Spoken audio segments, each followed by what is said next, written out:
दोस्तों, आज की यह घटना महाराष्ट्र के पुणे शहर की है, जहां पर 26 अगस्त 1994 को करब रोड स्थित एक प्रसिद्ध दुकान सागर स्वीट मार्ट्स के मालिक केसरीमल राठी के परिवार में एक भयानक घटना घटी। केसरीमल राठी के बेटे संजय राठी, जो उस दिन अपनी बहन हेमलता से राखी बंधवाने के लिए उत्साहित थे, जब वह घर पहुंचे तो उन्हें अपने परिवार के सभी सदस्यों को मरा हुआ पाया। इस घटना की शुरुआत 26 अगस्त की दोपहर से हुई।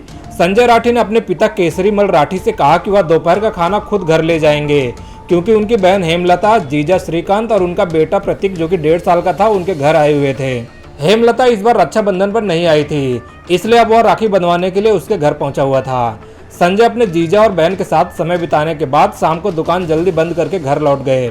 जब संजय राठी अपने जीजा श्रीकांत के साथ घर पहुंचे तो उन्होंने दरवाजे को बंद पाया। उन्होंने काफी देर इंतजार किया और फिर अपने पिता से चाबी लेकर दुकान वापस गए। जब वह चाबी लेकर लौटे और दरवाजा खोला तो अंदर का मंजर देख उनकी रूह कांप उठी। इस घर में कुल 7 लोग मृत पाए गए थे। इस परिवार की नौकरानी सत्यभामा सुतार, जो कि 32 साल की थी, वे खून से लथपथ रसोई में मृत पाई गई थी।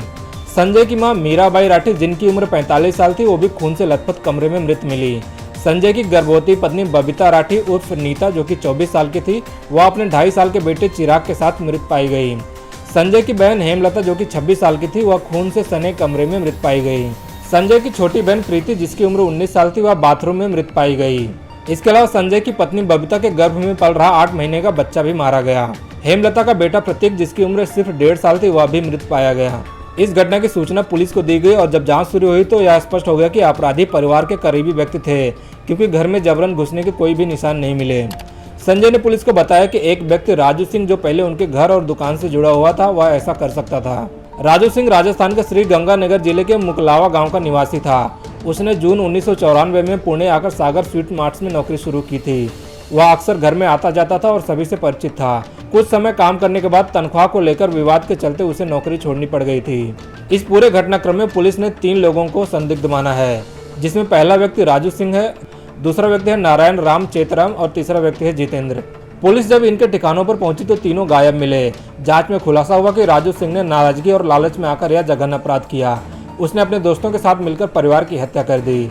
इस घटना में संजय राठी का पूरा परिवार, जिसमें महिलाएं, बच्चे और एक गर्भस्थ शिशु शामिल था, निर्ममता से मार दिया गया। इस दर्दनाक हत्याकांड ने पुणे शहर को हिलाकर रख दिया। पुलिस को अपराधियों को पकड़ने में समय लगा, लेकिन इस मामले ने पारिवारिक सुरक्षा और विश्वास की परिभाषा को झकझोर कर रख दिया। दरअसल ये तीनों आरोपी बेरोजगार थे और नौकरी की तलाश कर रहे थे। इसी दौरान उन्होंने पैसों की तंगी के कारण एक अमीर सेठ के घर लूटपाट करने की योजना बनाई। इस लूटपाट के लिए एक चाकू का इंतजाम करना था। जितेंद्र ने अपनी चांदी की कड़ी बेचकर 90 रुपए जुटाए और 55 रुपए का चाकू खरीदा। नारायण राम और जितेंद्र ने खुद को हथियारों से लैस कर लिया। राजू सिंह ने बताया कि उसके पूर्व मालिक संजय राठी के घर लूटपाट की जा सकती है। लूट के लिए उन्होंने 26 अगस्त 1994 की तारीख तय की। दोपहर के लगभग 2 बजे ये तीनों संजय राठी के घर पहुंचे। संजय राठी की बाइक देखकर पहले रुके, लेकिन जब बाइक चली गई तो ये अंदर घुस गए। राजू सिंह ने लूटपाट के विचार का विरोध किया, लेकिन नारायण राम ने उसे जबरदस्ती अंदर चलने को कहा।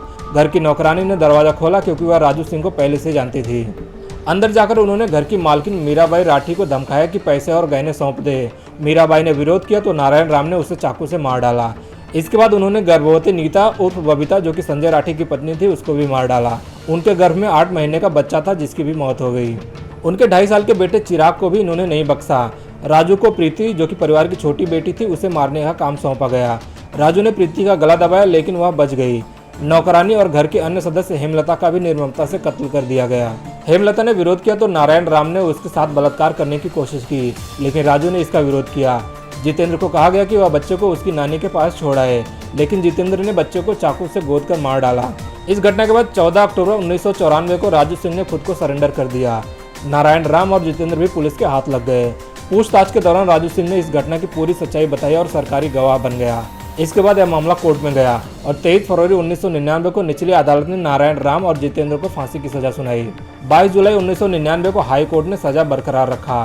सन 2000 में सुप्रीम कोर्ट ने भी फांसी की सजा को बरकरार रखा। अक्टूबर 2016 में राष्ट्रपति ने नारायण राम की फांसी की सजा को उम्र कैद में बदल दिया।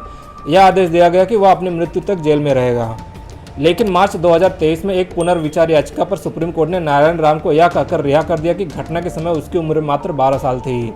28 साल जेल में बिताने के बाद नारायण राम को रिहा कर दिया गया।